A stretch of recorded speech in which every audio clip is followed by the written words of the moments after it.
Modern time में दुनिया की सबसे पुरानी डेमोक्रेसी की गवर्नमेंट डेमोक्रेटिक कारणों के वजह से शटडाउन है। अब शटडाउन है क्या, जरा व्हाइट हाउस की वेबसाइट ओपन करके देखते हैं क्या चल रहा है। ये देखिए, व्हाइट हाउस की ऑफिशियल वेबसाइट आप ओपन करेंगे तो अभी बता रही है Democrats have shut down the government. Government he shutdown हो गई है। भाई मतलब क्या है गवर्नमेंट शटडाउन का, जरा समझते हैं। पहले इसके कॉन्स्टिट्यूशनल लीगल एस्पेक्ट को बहुत ही सिंपल वे में आपको समझा देता हूं। शटडाउन का यहां पर मतलब है कि जो फेडरल गवर्नमेंट है ना, जिसको हेड करता है प्रेसिडेंट, उसके पास पैसा नहीं है अपने एम्प्लॉइज यानी कि गवर्नमेंट डिपार्टमेंट में जो लोग काम करते हैं उनको देने का। जब पैसा ही नहीं है देने का तो भाई फिर वो कैसे काम करेंगे। आप कहेंगे ऐसा कैसे हो सकता है, ऐसा यूएसए के साथ पैसा कैसे नहीं है उनके पास। उनके पास तो है, लेकिन जो कांग्रेस है उनकी यानी कि पार्लियामेंट जो है उनकी, उसने अप्रूव नहीं किया है फंडिंग। तो इसका मतलब क्या है, देखो कॉन्स्टिट्यूशन के हिसाब से यूएस में कॉन्सेप्ट है सेपरेशन ऑफ पावर का। आप में से कुछ लोग कहेंगे सर सेपरेशन ऑफ पावर तो हमारे यहां पर भी है। हमारे यहां वो सेपरेशन ऑफ पावर नहीं है जैसे इनके यहां पर। हमारे यहां ओवरलैप है एग्जीक्यूटिव का और लेजिस्लेचर का। आसान भाषा में बताऊं तो देखिए, कांग्रेस का मतलब पार्लियामेंट, जिसमें कि आपकी सेनेट है। सेनेट मतलब जैसे कि हमारे यहां राज्यसभा होती है, और उसके नीचे जैसे हमारे यहां लोकसभा है तो यहां पर है हाउस ऑफ रिप्रेजेंटेटिव, तो इसको हम लिख लेते हैं HOR। ठीक है, कांग्रेस को माना जाता है कि भाई जो पर्स है यानी कि जो पैसा है उसके गार्जियन आप हो। आपकी परमिशन के बिना 1 रुपया, वहां पर मान लीजिए डॉलर या सेंट्स, वो नहीं जाएगा एग्जीक्यूटिव के पास यानी कि डिपार्टमेंट्स के पास खर्च करने के लिए। जो यहां पर एग्जीक्यूटिव है, जैसे हमारे यहां एग्जीक्यूटिव को हेड कौन करता है, सिंबॉलिकली प्रेसिडेंट करते हैं। रियल पावर प्राइम मिनिस्टर के पास होती है, इसी वजह से प्राइम मिनिस्टर को हेड ऑफ द गवर्नमेंट कहा जाता है और प्रेसिडेंट को हेड ऑफ द स्टेट। वहां पर क्या है, जो प्रेसिडेंट है वही है, वो हेड ऑफ द स्टेट भी है, गवर्नमेंट भी है। तो प्रेसिडेंट जो है हेड करते हैं एग्जीक्यूटिव को। तो प्रेसिडेंट की जिम्मेदारी है कि आप लॉज को एग्जीक्यूट करें फेथफुली, लॉज को एग्जीक्यूट करें faithfully as per constitution, as per the set presidents in their law. और आपका काम है कि भाई जो भी फाइनेंसेस है, फंडिंग है, उसको हम कह देंगे कि भाई बिना आपके एप्रोप्रिएशन के। इसी वजह से आपने सुना होगा कि एप्रोप्रिएशंस पास नहीं हुए, इसका मतलब है कि बजट पास नहीं हुआ। बजट कहां से पास होगा, यहां से पास होगा। अब आप कहेंगे सर हमारे यहां पर भी तो पार्लियामेंट ही बजट पास करती है ना, उसकी परमिशन के बिना एग्जीक्यूटिव नहीं खर्च कर सकता। लेकिन हमारे यहां पर सिस्टम अलग है। यहां पर मनी बिल का कॉन्सेप्ट है ना। मनी बिल का कॉन्सेप्ट ऐसा है कि जो अपर हाउस जो है, जहां पर अटका हुआ है मैटर यूएस के केस में, हमारे यहां अटक ही नहीं सकता। हमारे यहां तो है कि राज्यसभा जो मनी बिल देख रहे हो ना, इसको मात्र तुम 14 दिनों तक अटका सकते हो। उसके बाद ये पास हो जाएगा, मान लिया जाएगा पास हो गया है, और प्रेसिडेंट के साइन करेंगे और वो एक्ट बन जाएगा, यानी कि गवर्नमेंट एम्पावर हो जाएगी कंसोलिडेटेड फंड ऑफ इंडिया से पैसा खर्च करने के लिए। लेकिन यहां पर ऐसा नहीं हो रहा है। अब थोड़ा इसके और अंदर जाते हैं, क्या चल रहा है भाई सेनेट में, क्या चल रहा है। तो सेनेट इनका अपर हाउस है। डेमोक्रेट्स और रिपब्लिकन्स क्या कहते हो, मेजोरिटी किसके पास है वहां पर, अगर सेनेट की बात करें, क्योंकि यहीं पर मसला फंसा हुआ है, यहां से तो पास हो गया था। तो देखो रिपब्लिकन्स के पास यहां पर मेजोरिटी है। टोटल यहां पर सेनेट में जो सीट्स हैं वो है 100। ठीक है, हर एक स्टेट से 2 सीट होती हैं इनके यहां पर सेनेट में, इनके अपर हाउस में। तो रिपब्लिकन के पास ऑलरेडी मेजोरिटी है, क्योंकि 53 सीट जो है वो रिपब्लिकन के पास है। तो आप कहेंगे सर जब भी डोनाल्ड ट्रंप रिपब्लिकन पार्टी से प्रेसिडेंट है और 53 सीट आउट ऑफ 100 इनके पास है, तो फिर इनका जो बिल है वो अटक कैसे गया यहां पर, सोच रहे होंगे आप, अभी पता लगेगा। डेमोक्रेट्स के पास कितना है, इनके पास है 45 और 2 हैं इंडिपेंडेंट, ये मिलकर हो गया 100। ठीक है, तो हालांकि इन 2 इंडिपेंडेंट को भी रिपब्लिकन में साथ मिला लिया तो भी कितने बैठे, 55 बैठे। लेकिन अगर इनको पास कराना है ना, तो उसके लिए वोट चाहिए 60। तो यानी कि बिना डेमोक्रेट्स को मनाए क्या ये एप्रोप्रिएशन पास हो सकता है, नहीं हो सकता, क्योंकि 60 वोट चाहिए आपको out of 100 in appropriation bill को पास करने के लिए, यानी कि अपने बजट को पास करने के लिए। एक्चुअली आज जो 1 अक्टूबर है ना, इनका फाइनेंशियल स्टार्ट हो रहा है। जैसे हमारा फाइनेंशियल ईयर इंडिया का स्टार्ट कब होता है, 1 अप्रैल को, इनका होता है 1 अक्टूबर को। और इसी वजह से मसला यहां पर फंस गया है कि आपका नया फाइनेंशियल स्टार्ट हुआ और आपकी गवर्नमेंट को जो परमिशन मिलनी थी कांग्रेस से पैसा खर्च करने की, वो इन्होंने परमिशन दी ही नहीं। एक और इंटरेस्टिंग बात बताता हूं आपको। एक्चुअली इनकी कांग्रेस के डिजाइन की बात करूं तो वैसे अगर किसी लॉ को पास करना हो तो वो 51 वोट से हो जाएगा। यानी कि जैसे अगर 100 के 100 मेंबर्स वहां पर बैठे हैं और सबने वोट करी, तो प्रेजेंट एंड वोटिंग का 50% से ज्यादा का मतलब क्या हुआ कि भाई 51 वोट अगर रिपब्लिकन के पास होती तो लॉ पास हो जाएगा। चलो एक क्वेश्चन बनाता हूं। अगर मैं आपसे पूछूं, इज इट लीगली पॉसिबल, ध्यान से सुनना क्वेश्चन को, is it legally possible to pass a bill related to budget in US Senate with simple majority? It means majority of all the present and voting. तो बताओ क्या कहोगे, true और false? तो मुझे ऐसा लगता है आजकल जो आप अभी देखेंगे ना, आज न्यूज़पेपर में काफ़ी ज़्यादा हो रहा है, 60 चाहिए थे, 60 नहीं मिले, डेमोक्रेट्स को मनाना पड़ेगा, मना रहे नहीं रहे हैं ट्रंप, और उसके आगे की कहानी क्या है मैं भी आपको बताऊंगा। लेकिन कई बच्चे इसको देखेंगे और अगर यूपीएससी ने क्वेश्चन बना दिया, क्योंकि कंपैरेटिव कॉन्स्टिट्यूशन से एक क्वेश्चन पॉलिटी में बनाती है और political science international relations optional में बनाती है, प्रीलिम्स में भी आ जाता है एक क्वेश्चन।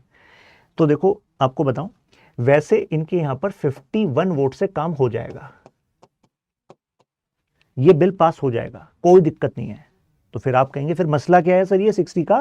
मसला ये है, इनके एक कॉन्सेप्ट है फिलिबस्टर, बड़ा ही इंटरेस्टिंग कॉन्सेप्ट, और आपको पता लगेगा कि यार वाकई इसे कहते हैं separation of power. Filibuster concept से अगर डेमोक्रेट्स में से कोई सेनेटर उठा, उसने कहा मैं इस बिल पे डिस्कस करना चाहता हूं, तो इस पे कोई लिमिट नहीं है कि वो कितने समय तक इसको डिस्कस करे। तो अगर उसने डिस्कशन, अगर मान लीजिए उसे पता है कि यार रिपब्लिकन के पास 51 वोट तो हैं ही, ये पास करा देंगे, वो क्या कहेगा कि नहीं, हम डेमोक्रेट्स जो हैं इस पर्टिकुलर बिल पर डिस्कशन डिबेट को स्टॉप ही नहीं होने देंगे। तो वो कितने भी समय तक इसको खींच सकते हैं, और खींचने का अल्टीमेट मतलब क्या है भाई साहब, 1 अक्टूबर को आपका फाइनेंशियल ईयर स्टार्ट होना है, उससे पहले अगर आप इसको क्लैरिफाई, इसको पास नहीं करा पा रहे हो, या फिर एक जो टेम्पररी जुगाड़ होता है वो होता है कि आप ना इसको ना CR कर लो, कंटिन्यूइंग रेजोल्यूशन कर लो। इसका मतलब है पिछले साल इन डिपार्टमेंट्स को जितना पैसा एलोकेट हुआ था, तो कांग्रेस कम से कम उतना पैसा तो कंटिन्यू चलने दो, तो उसको हम कहते हैं CR, कंटिन्यूइंग रेजोल्यूशन, ठीक है। वो भी नहीं पास होने देंगे डेमोक्रेट, कहेंगे नहीं इस पे भी हम डिस्कशन चलाएंगे ना, अभी डिबेट करेंगे। तो अगर ऐसा हो जाए ये फिलिबस्टर कॉन्सेप्ट, तो इनके पास एक जुगाड़ होता है। वो जुगाड़ क्या है कि भाई ऐसे में फिर आप 60 वोट से अगर पास करा लो तो ये फिलिबस्टर का जो हर्डल है इसको तुम क्रॉस कर दोगे। इस वजह से आप देख रहे हैं कि रिपब्लिकन को प्रैक्टिकली 60 वोट चाहिए, लीगली 51 वोट चाहिए। 51 उनके पास है, ये तो ऑलरेडी मेजोरिटी लेकर बैठे हैं रिपब्लिकन, है कि नहीं? तो legally speaking they have the votes, but practically speaking they don't have the vote because filibuster जो है इस जुगाड़ को डेमोक्रेट्स कर लेंगे। अब आप कहेंगे सर मतलब क्यों अड़ रहे हैं, मतलब अल्टीमेटली नुकसान तो सबका है कि नहीं? आप ऐसा सोच रहे होंगे। अच्छा एक और इंटरेस्टिंग बात बताऊं, ये तो कॉन्स्टिट्यूशनल वाली बात हो गई और इनके पॉलिटिकल स्ट्रक्चर की बात हो गई। इनके यहाँ एक एक्ट है, anti deficiency act, ADA। Actually आया तो था ये 1834 में, उसके बाद 1950s में और 1982 में इसको फर्दर बूस्ट मिला, और इस ADA की वजह से कहा गया कि अगर आपके 1 अक्टूबर तक कांग्रेस से अप्रूवल नहीं मिला है फेडरल एग्जीक्यूटिव को, यानी कि एग्जीक्यूटिव को कितना खर्चा आप कर सकते हो, तो ऐसे में आप खर्चा नहीं कर सकते एक्सेप्ट एसेंशियल सर्विसेज। तो नॉन एसेंशियल सर्विसेज को स्टॉप कर दिया जाएगा। अब आप सोचेंगे सर नॉन एसेंशियल को किया जाएगा ना, क्या ही दिक्कत है? अब जरा मैं आपको कुछ नजराना दिखाता हूं नॉन एसेंशियल का क्या मतलब होता है। ये देखिए, देख रहे हो अपडेट, नासा ने अभी अपडेट किया है। नासा का कहना है कि 83% of our staff to be furloughed. Furloughed का मतलब क्या है? उनसे कहेंगे कि भाई आप घर बैठो, मतलब आपको पेमेंट मिलेगा नहीं और आप काम पर भी मत आओ। तो आपको नहीं लगता ये तो 83% स्टाफ को टाटा बाय बाय? अब समझिएगा, ये परमानेंट टाटा बाय बाय नहीं है, ये टेम्पररी है, लेकिन जिस दिन आप छुट्टी कर रहे हो उसका आपको पे नहीं मिलेगा, राइट? नो पे लीव काइंड ऑफ थिंग हो गई। लेकिन पॉइंट है कि कितने लंबे समय तक ये चले इनका शटडाउन, कांग्रेस और प्रेसिडेंट के बीच में जो चल रहा है, तो यहां पर तो इनका वर्क इंपैक्ट होगा, बिल्कुल होगा। एक और अपडेट दिखाता हूं, यह भी यूएस एम्बेसी ने एक्स यानी कि ट्वीट किया था। इन्होंने कहा कि क्योंकि अभी हमारे पास एप्रोप्रिएशन नहीं है, मतलब पैसा नहीं है, लैप्स हो गया है, तो फिलहाल हम अपने ट्विटर पर भी पोस्ट नहीं करेंगे रेगुलर अपडेट जो हम करते आ रहे हैं। आप सोच रहे होगे कि भाई तुम्हें एक पोस्ट डालने में क्या ही दिक्कत हो रही थी, लेकिन भाई उसके लिए अलग से पर्सन रखा हुआ है ना उन्होंने। ऐसा नहीं है कि तुम्हारी कुछ और जॉब है और तुमसे कहा चलो एडिशनली तुम ये भी कर लो, ऐसा नहीं है। डेवलप नेशन है ना तो ये चलता है। तो ऐसे में क्योंकि आप नॉन एसेंशियल में आ रहे हैं तो फिलहाल ना आपको पैसा नहीं दिया जाएगा, आपको फर्लो पे भेजा जा रहा है, आप घर जाओ अपने। और जनता को जरूरी इंफॉर्मेशन केवल अर्जेंट वाली केस में अगर होगा, कोई सेफ्टी सिक्योरिटी वाली बात होगी तो वही इंफॉर्मेशन आपको एम्बेसी के इन पोर्टल्स पर दिखेगी। उसके अलावा हम इंफॉर्मेशन नहीं दे पाएंगे क्योंकि पैसा नहीं है। बाकी जो वीजा और पासपोर्ट वाला सर्विस है वो चलता रहेगा क्योंकि उससे आता है पैसा खुद। भाई वीजा का पेमेंट करते हो ना, वो चलता रहेगा। अच्छा एक और चीज, इसमें अगर कुछ जगह पर वेरिफिकेशन की सर्विसेज होती थी तो उनका अभी, क्योंकि उसमें जो लोग लगे हुए थे उनको हम सैलरी नहीं दे पाएंगे ऐसा इनका कहना है, तो वो अभी टेम्पररी हॉल्ट पे रहेगी। और एग्जांपल देता हूं, इंटरेस्टिंग, इनका कहना है कि जो आपके मेडिकल एड है तो अर्जेंसी, वो क्योंकि एसेंशियल में आ रहा है तो हम उसको तो देंगे, और फूड कूपन्स वगैरह जो देते हैं गरीब लोगों को उसको भी देंगे, लेकिन नए लोगों को जो सोशल सिक्योरिटी के लिए कार्ड इशू होता था, उसको बेनिफिशियरी के लिए वेरिफिकेशन किया जाता था, हम वो नहीं कर पाएंगे। एसेंशियल में आएगा कि आपका law and order, security, homeland, military service, वो सब अभी मेंटेन चलती रहेंगी। तो आप कहेंगे यानी कि उनको तो पैसा मिलता रहेगा, नहीं, पैसा नहीं मिल पाएगा किसी को। पैसा जब कांग्रेस की बिना परमिशन के आप नहीं खर्च कर सकते ना, तो आप कहेंगे सर मतलब जो एसेंशियल सर्विस वाले हैं वो भी बिना पैसों के काम करेंगे। जी हाँ, क्योंकि एंटी डेफिशिएंसी एक्ट कह रहा है कि देखो एसेंशियल सर्विसेज आपकी कंटिन्यू हो सकती हैं लेकिन पेमेंट नहीं हो पाएगा। तो पेमेंट बाद में होगा ना, ऐसा नहीं कि फ्री में काम कराएंगे। और जो नॉन एसेंशियल वाली सर्विसेज हैं ये तो चलेंगी ही नहीं फिलहाल, राइट। जैसे कि आपके पब्लिक पार्क्स हुए, म्यूजियम्स हुए, तो उसमें जो सिक्योरिटी का जिम्मा होता है उनको फिलहाल कहा जाएगा कि आप छोड़िए, मतलब यहाँ गवर्नमेंट शटडाउन में ये म्यूजियम को क्या हम सिक्योर करेंगे। और लास्ट टाइम जब ऐसा हुआ था वो भी ट्रंप जी के टाइम पर हुआ था, वैसे तो कई बार हो चुका लेकिन लास्ट जो रिसेंटली हुआ था वो ट्रंप के टाइम पर ही हुआ था। तो उस समय पर वेंडलिज्म हो गया था, मतलब भीड़ ने मौका देख लिया और फिर गुस्से में म्यूजियम्स, पब्लिक पार्क्स, वहाँ पर काफ़ी डिस्ट्रक्शन किया। तो यानी कि अच्छे दिन दिख रहे हैं अभी यहाँ पर फिलहाल, अगर इन्होंने इसको सॉल्व नहीं किया। तो आई थिंक अब आपको आइडिया तो हो गया what happened, why it happened senate में, ठीक है। क्योंकि अच्छा एक और इंटरेस्टिंग बात बताता हूँ, डेमोक्रेट्स इसको मौके की तरह इस्तेमाल कर रहे हैं, क्योंकि मैंने कहा ना प्रैक्टिकली तो आपको 60 वोट चाहिए, ठीक है, और आपके पास मात्र 53 सेनेटर्स हैं, तो आपको और भी चाहिए, राइट। 2 आपने इंडिपेंडेंट मिला लिए फिर भी 55 है, 5 तो डेमोक्रेट्स को आपको अपने फेवर में लाना पड़ेगा। तो डेमोक्रेट्स इसके सहारे अपनी सरकार के दौरान जो पॉलिसीज लाई गई थी वो उसको पुश करना चाहते हैं। कहते हैं कि देखो हम तुम्हारे वाले बिल पर एग्री कर जाएंगे लेकिन तुम्हें हमारे वाले बिल पर एग्री करना पड़ेगा। अब यहाँ पर ट्रंप जो है वो एक्चुअली हार्ड नेगोशिएटर हैं, मतलब उन्हें तो मान लिया है कि वो व्हाइट हाउस में नहीं बैठे, वो उनका एक प्राइवेट बिजनेस है जहाँ पर वो जैसे पर्सनल बिजनेस में नेगोशिएशन होती है वैसा कर रहे हैं। जैसे कि उन्होंने कहा कि अगर ये डेमोक्रेट सोच रहे हों कि इस मतलब शटडाउन कराकर ये पास ना कर एप्रोप्रिएशन बिल और ये टेम्पररी फर्लो होगा, नहीं, उनका कहना है कि मैं यहाँ पर परमानेंटली इनको हटा दूंगा, कितने सारे फेडरल एम्प्लॉयज़ को। आप कहेंगे ये क्यों कर रहे हैं, ये भी उन्होंने बताया है। इनका कहना है कि देखो हम तो ऑलरेडी फेडरल एग्जीक्यूटिव को रिस्ट्रक्चर करना चाह रहे थे, काफ़ी सारे ऐसे इतने मतलब काफ़ी एजेंसीज ऐसी हैं जिसमें इतने एम्प्लॉयज़ आपने रख लिए हैं डेमोक्रेट्स के टाइम पर जो आज ज़रूरत नहीं है। आपको याद है डॉज, इन्होंने अलग से डिपार्टमेंट बनाया है गवर्नमेंट एफिशिएंसी के लिए, तो उसकी रिकमेंडेशन को ये पहले इंप्लीमेंट नहीं कर पा रहे थे। तो इनका कहना है आपने तो खुद मौका दे दिया, मैं परमानेंटली इनको टाटा बाय बाय करा दूंगा, और देखो आप भी जिम्मेदार हो इसके लिए। अब तो आपने हमारे साथ मिलकर रिस्ट्रक्चरिंग ऑफ फेडरल एग्जीक्यूटिव कर दिया। पॉलिटिकली बोलूं तो दोनों ही पार्टियों को इससे नुकसान होता है, क्योंकि जिसकी जॉब जाएगी भाई वो तो डेमोक्रेट्स के भी खिलाफ होगा कि यार तुम 5 वोट दे देते इनके फेवर में, मेरी नौकरी तो बची रहती है ना, वो लार्जर पॉलिसी के बारे में थोड़ा ना सोचेगा। और जो रिपब्लिकन है उनके खिलाफ भी होंगे कि जिसकी नौकरियां गई हैं भाई वो इनके खिलाफ हो जाएंगे। डेमोक्रेट्स कह रहे हैं कि ऐसा करो, बीच की डील हम तुम्हें बताते हैं, जो हमारा वो हेल्थ केयर वाला बिल है ना, जो पॉलिसीज हैं उसको कंटिन्यू रखो, हेल्थ केयर और जो अफोर्डेबल इंश्योरेंस है उसके जो क्रेडिट्स हैं, मतलब जो सपोर्ट गवर्नमेंट की तरफ से मिलता है उसको आप जारी रखो। अब इस पर ये तने हुए हैं ट्रंप कह रहे हैं मतलब तुम्हारे जो डेमोक्रेट्स के हिसाब से जो पॉलिसी है मैं उसको नहीं चाहता, मैं रिस्ट्रक्चर करना चाहता हूं। ये इनके बीच में जो है डिवीजन यहां पर चल रहा है। ठीक है। ये CR है, कंटिन्यूइंग रेजोल्यूशन। अभी मैंने आपको बताया कि भाई देखो इसमें अपडेट क्या हुआ। कंटिन्यूइंग रेजोल्यूशन का कॉन्सेप्ट कहता है कि भाई जब तक हम अपने नेगोशिएशंस को फाइनलाइज नहीं कर लेते, तो ऐसा करिए ना कि पुराने बजट के हिसाब से जो एलोकेशन था तो टेम्परेली वो अलाउ कर दीजिए, क्योंकि 1 अक्टूबर से नया फाइनेंशियल ईयर स्टार्ट हो रहा है इनका। लेकिन यहां पर House of Representatives advanced a CR through November 21 कि नवंबर 21 तक कर लेंगे। डेमोक्रेट्स ने कहा कि हमें चाहिए शॉर्टर CR, यानी कि इतने लंबे समय तक आपको ये टेम्पररी नेगोशिएशन के बेसिस पे आपको ये परमिशन मिल जाए खर्च करने की, नहीं। हम चाहते हैं इससे पहले की डेडलाइन रखो, जिससे कि आप पर भी दबाव रहे कि आप नेगोशिएट करके हमारी बातों को सुनोगे, जैसे कि अफोर्डेबल केयर एक्ट टैक्स, यानी कि वो अफोर्डेबल केयर, और ये इस पर मान नहीं रहे, तो इसी वजह से इनके बीच में इम्पासे है। टाइमलाइन एंड मैकेनिज्म ये तो बता ही दिया आपको, 1 अक्टूबर। तो जो 2025 वाला जो फाइनेंशियल ईयर है वो खत्म हो रहा है, अब 2026 के लिए इनको ये करना पड़ रहा है। Why this shutdown is more serious? Serious का कारण यही है कि अगर ये रिस्ट्रक्चर करेंगे तो काफी लोगों की जॉब जाएगी। अकॉर्डिंग टू वन रिपोर्ट कि अभी जिन एजेंसीज को उन्होंने नॉन एसेंशियल कहा है, तो उसका एक एग्जांपल देता हूं।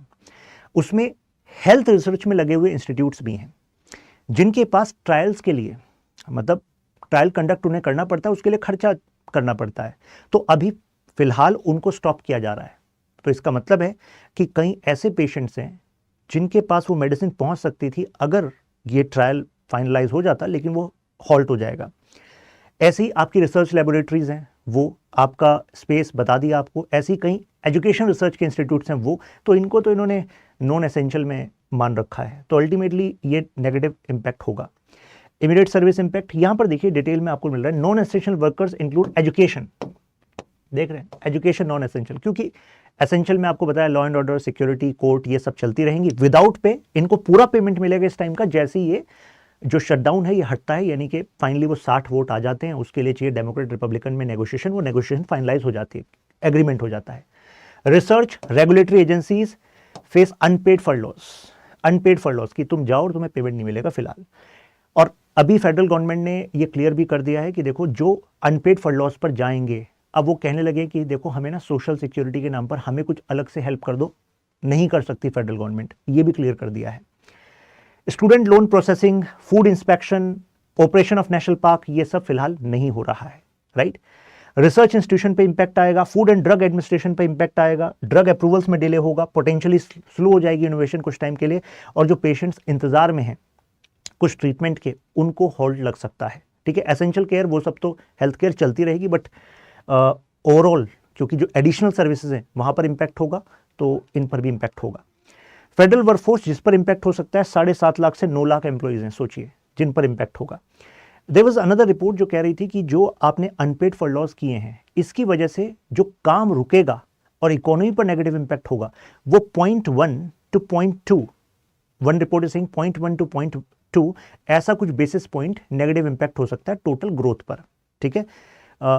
इसका मतलब समझें आप, इसका मतलब है कि ये एम्प्लॉइज तो गए, तो इनकी वजह से जो काम हो रहा था, जैसे कुछ ऐसे आप काम कर रहे थे जिससे इन्वेस्टमेंट फ्लो हो रहा था, बिजनेस अप्रूवल हो रहे थे, वो रुक जाएंगे। अनदर रिपोर्ट इज सेइंग कि करीब $400 मिलियन के आसपास का अभी नुकसान देखा जा रहा है फिलहाल, जो आज का अपडेट है। अब क्योंकि आज से शुरुआत हुआ है शटडाउन का, देखते हैं फिर कल क्या क्या ये अपडेट लेकर आते हैं। इकोनॉमिक मार्केट पे तो इम्पैक्ट, अच्छा मार्केट पे ना जितना नेगेटिव इम्पैक्ट देखा जा सकता था यूएस में, वैसा नहीं देखा गया। कारण क्योंकि उनको लग रहा है कि यार टेम्पररी शटडाउन है, पहले भी तो हुआ है, ट्रंप है, अल्टीमेटली नेगोशिएशन होगा, बीच का कोई सोल्यूशन निकल जाएगा। तो अभी इनिशियल मार्केट में कुछ ऐसा यू कैन से भारी संकट नहीं देखा गया है। अच्छा, आपने एक बात सुनी होगी कि अगर यूएस छींकता है ना तो दुनिया को सर्दी लग जाती है। व्हेन यूएस स्नीज तो actually world gets the cold. तो अभी आपने देखा कि गोल्ड का प्राइस बढ़ गया, बहुत ज़्यादा अपने हाई पे है। तो कुछ लोग कह रहे हैं कि अगर ये शटडाउन आगे बढ़ा तो इससे क्या होगा कि यूएस इकोनॉमी में कई सारी जो रिपोर्ट्स आती हैं, जैसे कि लेबर की रिपोर्ट आती है, कितने लोग एम्प्लॉयमेंट में जा रहे हैं, अदर इकोनॉमिक रिपोर्ट आती हैं, तो वो एजुकेशन इंस्टीट्यूशंस, वो रिसर्च इंस्टीट्यूशंस करते हैं जिनको अभी पैसा नहीं मिलेगा फेडरल गवर्नमेंट का, और नहीं मिलेगा तो वो रिपोर्ट नहीं आएंगी। अगर वो रिपोर्ट नहीं आएंगी तो जो इन्वेस्टर सेंटिमेंट है वो कहीं ना कहीं इंपैक्ट होगा। तो ऐसे में जहां पर उनको लगेगा कि यार ये ट्रेडिशनली सेफ है, तो शायद वो उस तरफ पैसे को फनल करेंगे। ध्यान रखिएगा, केवल गोल्ड के राइज के पीछे ये कारण नहीं है, but analysis is saying on many places कि गोल्ड पर भी इसका इंपैक्ट पड़ सकता है अगर ये और लंबे समय तक चला, क्योंकि वो चाहेंगे ना सेफर इन्वेस्टमेंट करें, क्योंकि बाकी जो हमें क्रेडिबल रिपोर्ट चाहिए वो नहीं आ पा रही गवर्नमेंट एजेंसीज से। तो ये तो बता ही दिया आपको। तो पॉलिटिकल डायनेमिक्स जो हैं, अभी ऐसा हो रहा है कि जो ट्रंप हैं वो उन्होंने तो व्हाइट हाउस पे ही लिख दिया है, मतलब उनकी वेबसाइट पे, कि डेमोक्रेट्स जिम्मेदार हैं, और डेमोक्रेट्स कह रहे हैं कि ये ट्रंप जिम्मेदार हैं। ट्रंप क्यों नेगोशिएशन नहीं कर रहे, ट्रंप क्यों आर्म ट्विस्टिंग कर रहे हैं। तो ये इनका पॉलिटिकल डायनेमिक्स चल रहा है। तो आई थिंक अब आपको क्लैरिटी तो हो गई होगी, कॉन्स्टिट्यूशनल एंगल से, लीगल एंगल से, पॉलिटिकल एंगल से क्या चल रहा है, क्या इसका नेगेटिव इंपैक्ट है। इंडिया में ऐसा क्यों नहीं होता, क्योंकि इंडिया में लेजिस्लेचर एग्जीक्यूटिव का ओवरलैप है, और हमारे यहां पर वो मनी बिल का कॉन्सेप्ट भी है ना, जो अपने आप में आपको बताया कि राज्यसभा के पास पावर नहीं, लोकसभा के पास पावर आ जाती है, राज्यसभा तो केवल 14 दिन तक उसको रख सकती है।